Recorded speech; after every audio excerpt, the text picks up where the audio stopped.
The most dangerous thing heartbreak does is not the pain it causes. It is the person it quietly turns you into while you are trying to survive it. The one who stops believing words. The one who keeps people at a distance just to stay safe. The one who says, "I am fine," while carrying something that has not been fine in months. And the scariest part is you do not notice it happening. You just wake up one day and realize you have become someone who does not trust love anymore. And you are not sure when the shift happened. This video is for the person who wants to heal without becoming hard. Who wants to move forward without hating everything that love costs them. Because healing is possible, but not the way most people are trying to do it. Here are 5 ways to heal from heartbreak without losing love in the process. But before we get into it, let me tell you a little secret. Here is what nobody tells you about heartbreak. The grief itself is not what changes people. It is what they decide to do with the grief that changes them. Most people, when the pain hits, do one of 3 things. 1. They either try to move on too fast, jumping into the next situation before they have actually processed what happened. 2. They suppress it, performing strength, hiding the tears, telling themselves and everyone around them that they are fine when they are clearly not. 3. They stay in it so long that the pain calcifies into bitterness, and the bitterness becomes their personality. All 3 of these responses make sense as survival mechanisms. None of them produce actual healing, because healing is not moving on. Healing is not pretending, and healing is not becoming someone who does not feel things anymore. Healing is understanding what happened, extracting what it was trying to teach you, and emerging with your capacity to love intact. That is what the next 5 ways are designed to help you do. 1. Stop treating your pain like weakness. There are 2 pains inside every heartbreak. The first is the loss itself, the relationship, the future you imagined, the person you thought they were. That pain is expected. People know it is coming. What nobody warns you about is the second pain, the shame of still feeling the first one. The internal voice that says you should have moved on by now. That says crying over this again means you are weak. That says other people have survived worse, and they seem fine, so why are you still here? This second pain, the pain of judging yourself for being in pain, is often more damaging than the heartbreak itself, because it prevents you from doing the one thing that actually heals you, which is letting yourself grieve fully and honestly. David, the man the Bible calls a man after God's own heart, was not someone who hid his grief behind a performance of strength. He poured it out in the Psalms, in his prayers, in the most honest writing in all of Scripture. He said in Psalm 34 verse 18, "The Lord is close to the brokenhearted and saves those who are crushed in spirit." Not the ones who had it together, not the ones who moved on quickly, the brokenhearted, the crushed, the ones sitting in the middle of it and not pretending otherwise. A wound is not proof that you are broken. It is proof that you loved. And grief is not weakness. It is evidence that something mattered enough to hurt when it left. But before we go to the next, I want you to do something for me. If you find this video helpful, please subscribe to the channel and share the video with that one friend that needs to hear this. Also tell me in the comments how you healed from the heartbreak caused by the person you loved so much. This is a safe space, and I read all comments. 2. Don't let one person define what love is. One of the most destructive things heartbreak does is blur the line between one person and love itself. One person lied, so now words cannot be trusted. One person left, so now commitment feels like a promise waiting to be broken. One person failed you, and suddenly love stands accused of all of it. This is not wisdom. This is what psychologists call wounded association, the brain connecting the pain of a specific experience to the broader category it belongs to, which means you do not just protect yourself from the person who hurt you, you protect yourself from love entirely. And that protection costs you far more than the original wound did. Joseph understood this at a level most people never have to. His brothers betrayed him, sold him into slavery, and constructed a lie to cover it. By every human measure, he had the right to spend the rest of his life hardened against the people closest to him. Instead, in Genesis 50 verse 20, he looked at the people who tried to destroy him and said, "You intended to harm me, but God intended it for good." He refused to let the sins of specific people define the goodness of God or the possibility of restored relationship. People can fail you catastrophically without love itself being the enemy.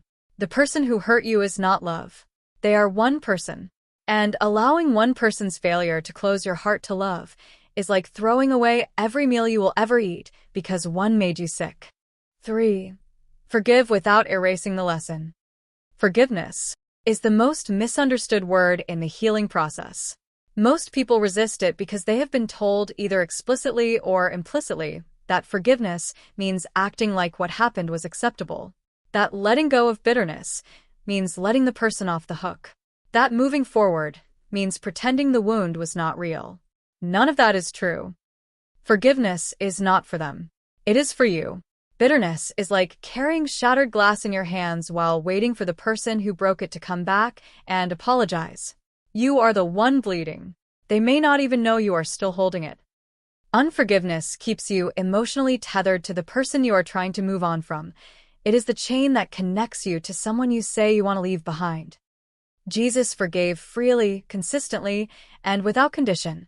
But he also walked with extraordinary discernment about who he trusted, who he let close, and who he kept at a distance. Forgiveness and wisdom are not opposites.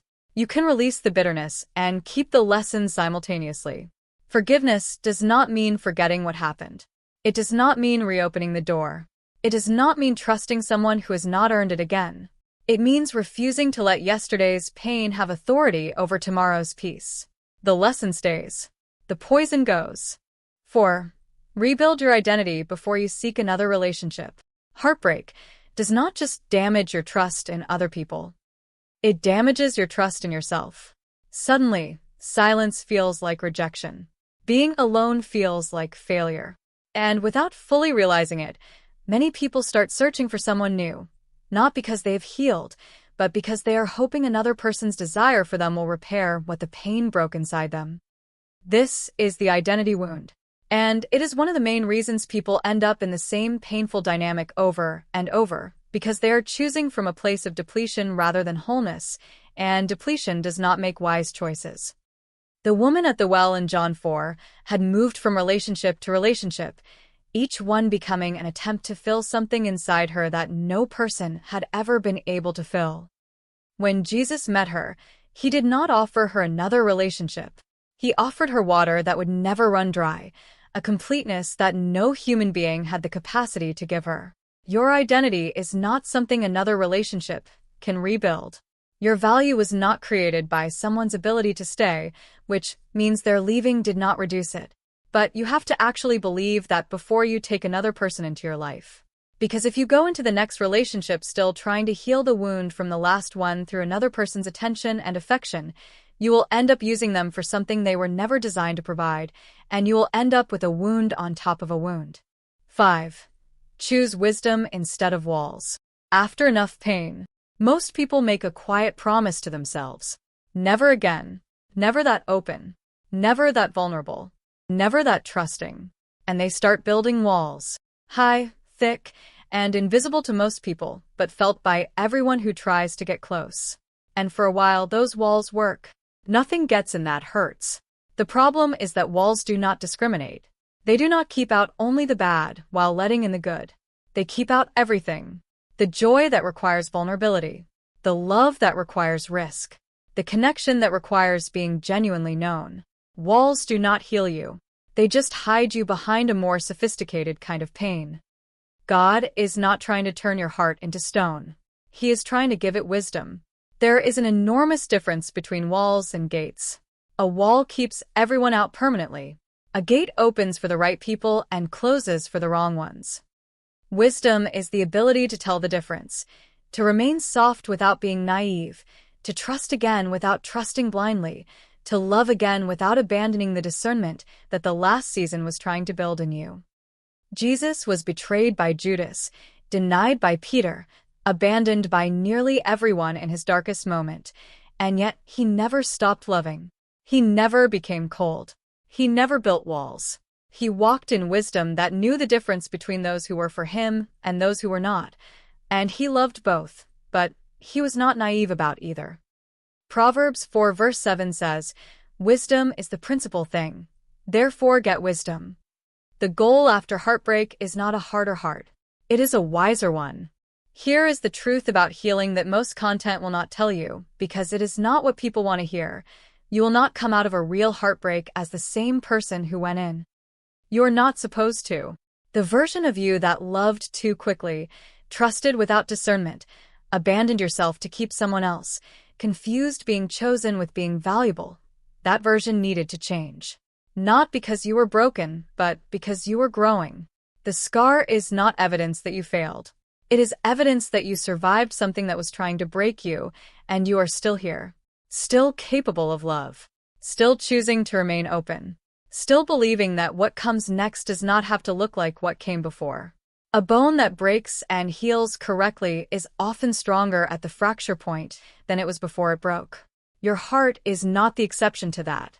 The greatest miracle of heartbreak is not finding someone new.